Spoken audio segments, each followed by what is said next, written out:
for legislation such as health and safety, legislation, minimum wage type legislation, various types of social legislation as well.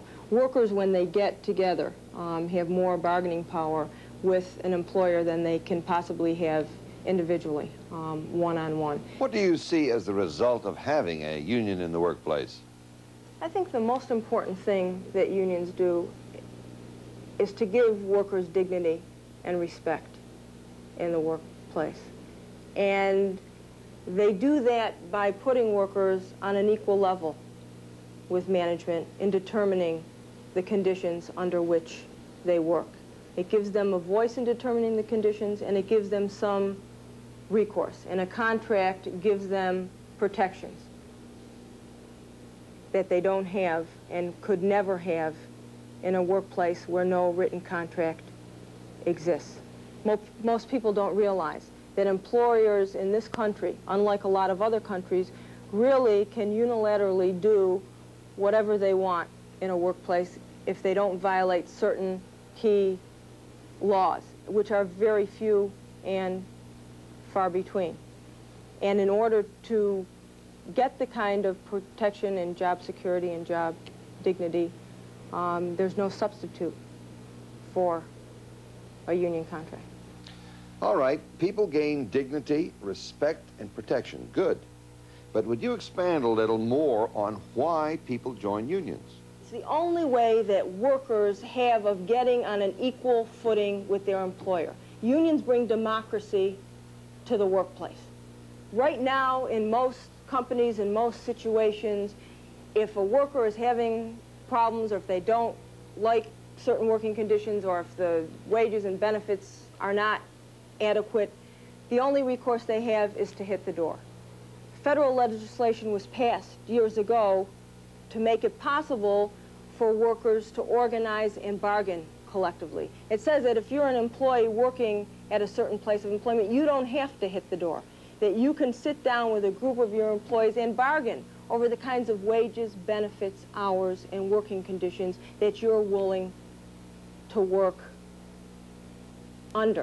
What's the impact of a union contract on the workplace? How does it affect the rights of the workers and management?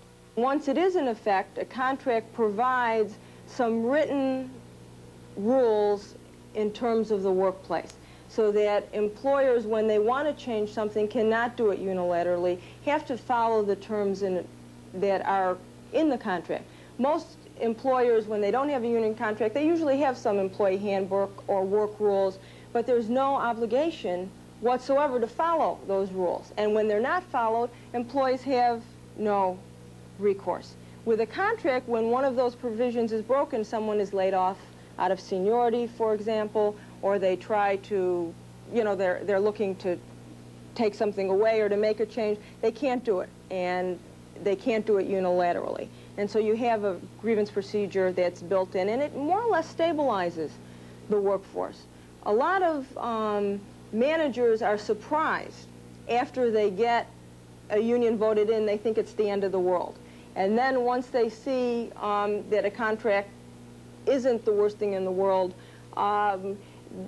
many have said, you know, it gives us a basis to operate under, and we have rules and regulations, and makes our operating almost easier. And what it does most importantly is gives employees a stake in their company. They're building up seniority rights, they're building up vacation benefits, they're building up pension credits. So you have a more stabilized workforce. You have less turnover taking place, and you basically have a workplace where employees feel they have some recourse, and they become oftentimes more productive and better employees, long-term employees, and employees who feel they're being paid wages and benefits that are fair and just.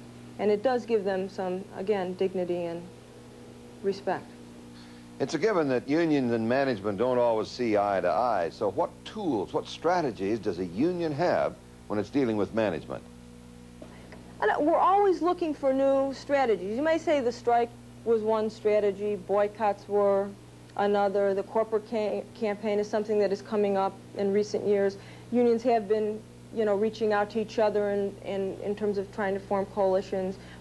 There's public relations aspect where you can put pressure on. And we're always looking for new and different ways to bring our membership the greatest clout at the bargaining table.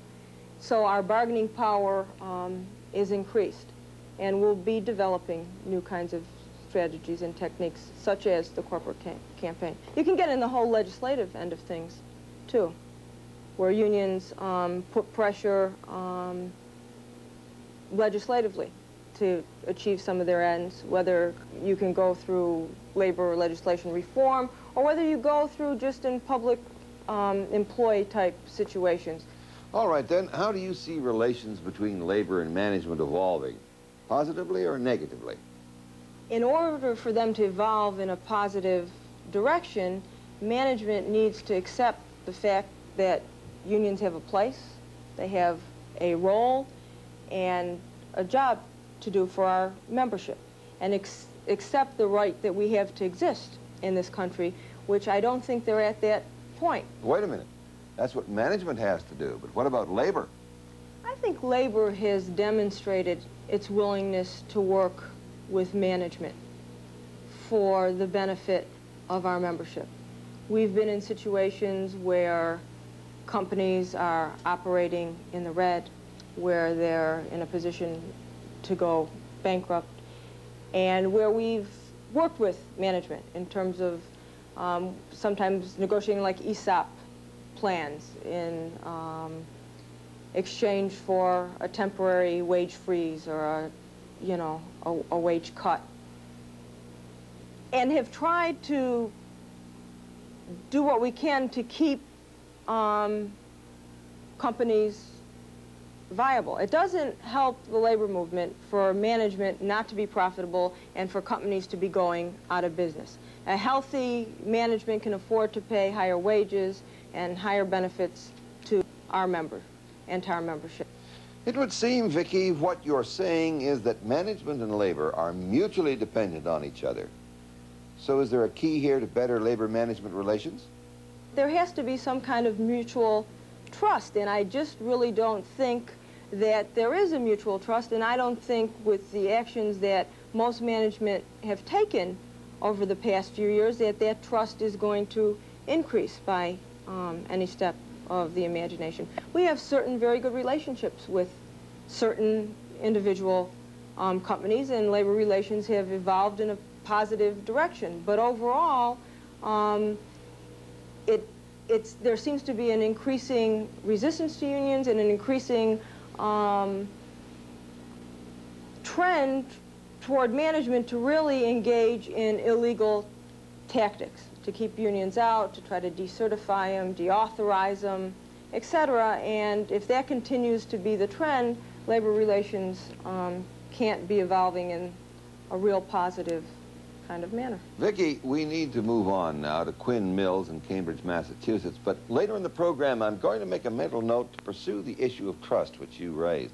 But once again, thanks very much for taking the time to join us today. Thank you, Alex.